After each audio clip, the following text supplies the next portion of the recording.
Hello everyone, welcome back to K Guru channel bye निर्मल गुप्ता। प्यारे बच्चों, आज हम शिक्षा निदेशालय द्वारा आई हुई 7th क्लास की विज्ञान विषय की कार्यपत्रक नंबर 12 सॉल्व करेंगे। सभी बच्चे अपनी वर्कशीट पर अपना नाम लिखेंगे, कक्षाध्यापक का नाम लिखेंगे, तिथि लिखेंगे 11 नवंबर 2020। तो स्टार्ट करते हैं बच्चों आज की वर्कशीट, जिसमें हमारा टॉपिक है मृतजीवी। मृतजीवी। अब बच्चों मैं बताती हूँ आपको कि मृतजीवी क्या होता है। मृतजीवी ऐसे जीव या पौधे होते हैं जो कि मृत वनस्पतियों से अपना भरण पोषण करते हैं, है ना। मृतजीवी को पूर्तिजीवी भी कहते हैं। क्या कहते हैं बच्चों? मृतजीवी को पूर्तिजीवी भी कहते हैं। जैसे कि मशरूम होती है ना, मशरूम, उसे मृतजीवी कहते हैं। क्यों कहते हैं? क्योंकि वो कवक पर निर्भर करती है और वहीं से अपना पोषण प्राप्त करती है। अब देखो, आप यहाँ चित्र में भी देख सकते हैं, यहाँ पर ये लकड़ी है, ठीक है। गले वृक्ष पर उगा हुआ छत्रक, ये लकड़ी है जो कि डेड है, बिल्कुल गल चुकी है ना। तो इस गली हुई लकड़ी के ऊपर ये जो छत्रक उगा है बच्चों, ये छत्रक क्या कहलाता है? ये छत्रक मृतजीवी कहलाता है, ठीक है। अब हम पढ़ेंगे डिटेल में। तो देखिए, हमने कई बार वर्षा के दिनों में वृक्षों की सड़ी गली टूटी टहनियों अथवा तने व छाल पर छाते के समान संरचनाओं के गुच्छे देखे होंगे। जैसे आप यहाँ पे देख सकते हैं ना, ये छाता के समान इनकी आकृति है ना, जैसा आप अम्ब्रेला होता है उसी तरह से इनकी आकृति है। यह सब अपने जीवन यापन हेतु पोषक तत्व वृक्षों की सड़ी गली टूटी टहनियों से प्राप्त करते हैं। ये पौष्टिक तत्व कहाँ से प्राप्त करते हैं? जो गली सड़ी टहनियाँ होती हैं पेड़ पौधों की, वहाँ से ये अपना भोजन प्राप्त करते हैं। इस प्रकार की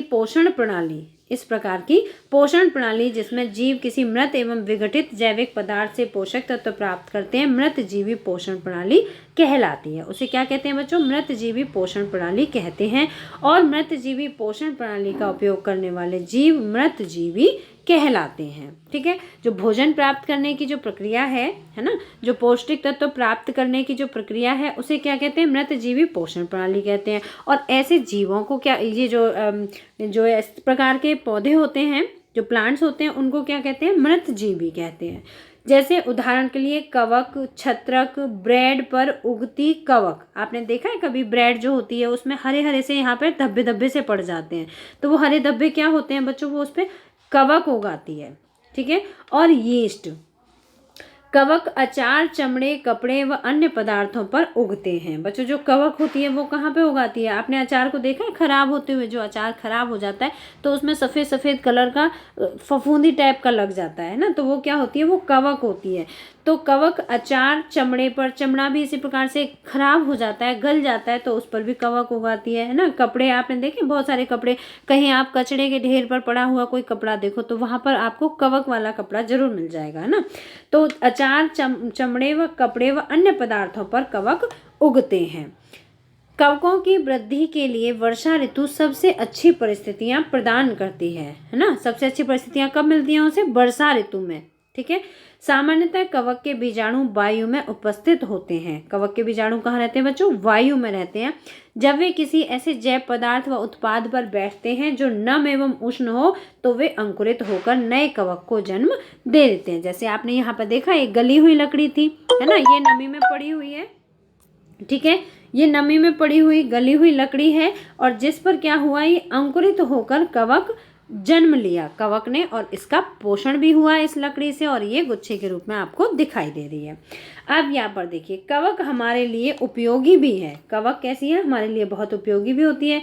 उदाहरण के लिए छत्रक को सब्जी के रूप में खाया जाता है ना बच्चों। जो छत्रक होती है, आपने देखी ना, छत्रक मतलब मशरूम, है ना, उसे सब्जी के रूप में खाया जाता है। लेकिन जो हम खाते हैं बच्चों, उसे एक अलग तरीके से उगाया जाता है। वो जो सड़ी हुई लकड़ी पर जो उगती है छत्रक, उसे नहीं खाते हैं हम। खाते तो हम छत्रक ही हैं, लेकिन उसे एक अलग प्रकार की ऑर्गेनिक खेती के माध्यम से उगाया जाता है, जिसमें कि कोई भी जहरीला तत्व तो नहीं होता है, तब हम उसे खाते हैं।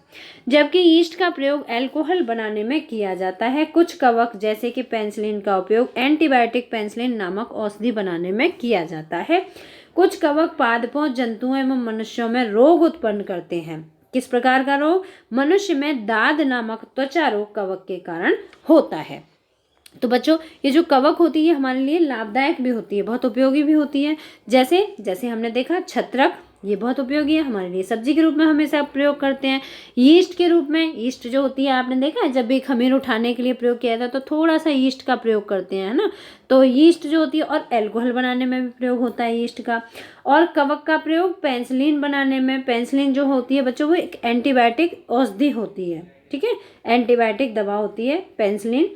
और जो कवक होते हैं बच्चों ये हमारे लिए हार्मफुल भी होते हैं, हमें नुकसान भी पहुंचाते हैं। और नुकसान कैसे पहुंचाते हैं? मनुष्यों में दाद नामक त्वचा की बीमारी कर देते हैं, ठीक है। आपने देखा कभी कभी स्किन पे बहुत एक साथ इतनी सारे ऐसे धब्बे से हो जाते हैं और फिर इनमें बहुत इचिंग होती है, खुजली होती है, तो वो एक दाद की बीमारी होती है, ठीक है बच्चों।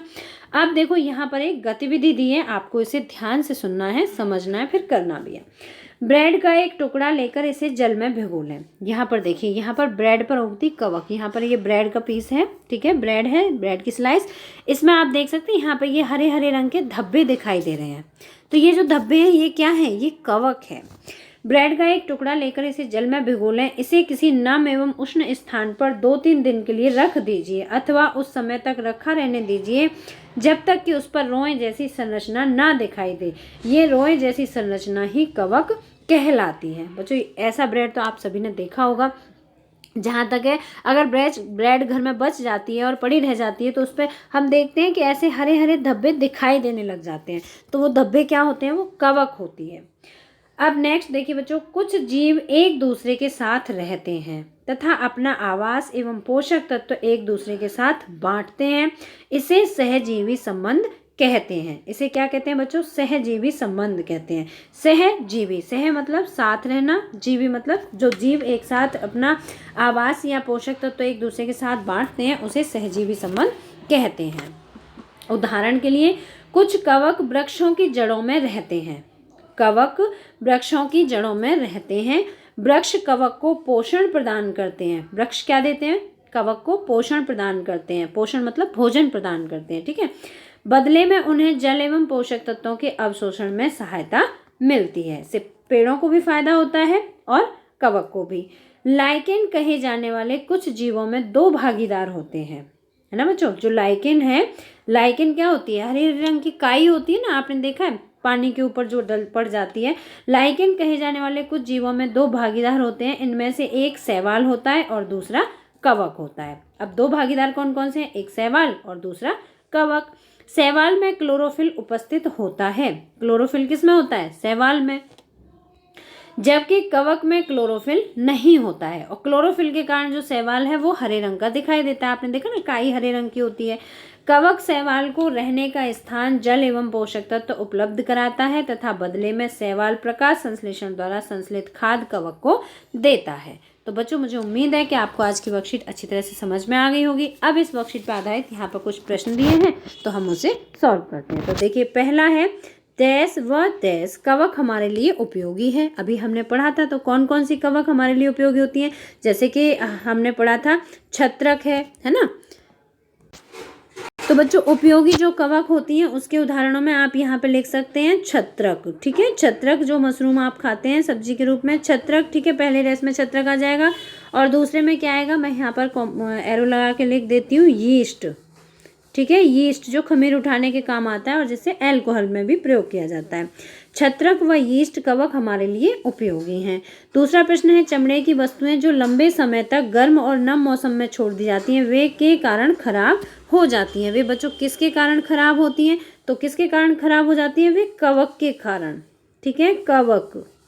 कवक के कारण वे वस्तुएं खराब हो जाती हैं, ठीक है। अब इसके बाद नेक्स्ट देखिए, लाइकेन में क्लोरोफिल युक्त भागीदार है। अभी हमने यहाँ पढ़ा था क्लोरोफिल किस में होता है? शैवाल में, ठीक है। तो आप यहाँ पर लिख देंगे शैवाल।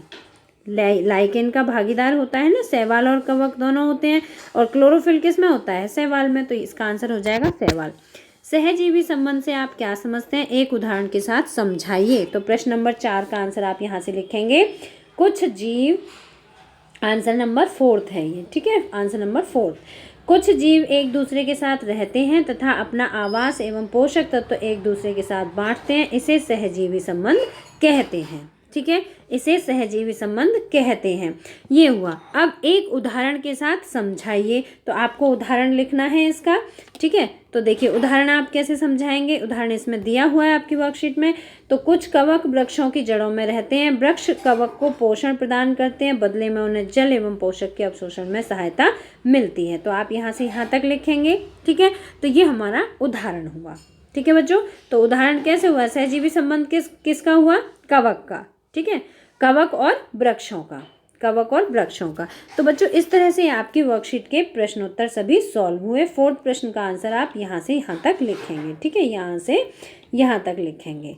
तो इस तरह से आपके सभी प्रश्नोत्तर सॉल्व हुए। बच्चों अगर आपको वर्कशीट अच्छी तरह समझ में आई हो तो लाइक जरूर करना, अपने फ्रेंड्स के साथ शेयर करना, और अगर आपने अभी तक हमारे चैनल को सब्सक्राइब नहीं किया तो आज सब्सक्राइब जरूर करना। मिलते हैं फिर इसी तरह की नेक्स्ट एजुकेशनल वीडियो में। Till then bye bye, good luck to all of you.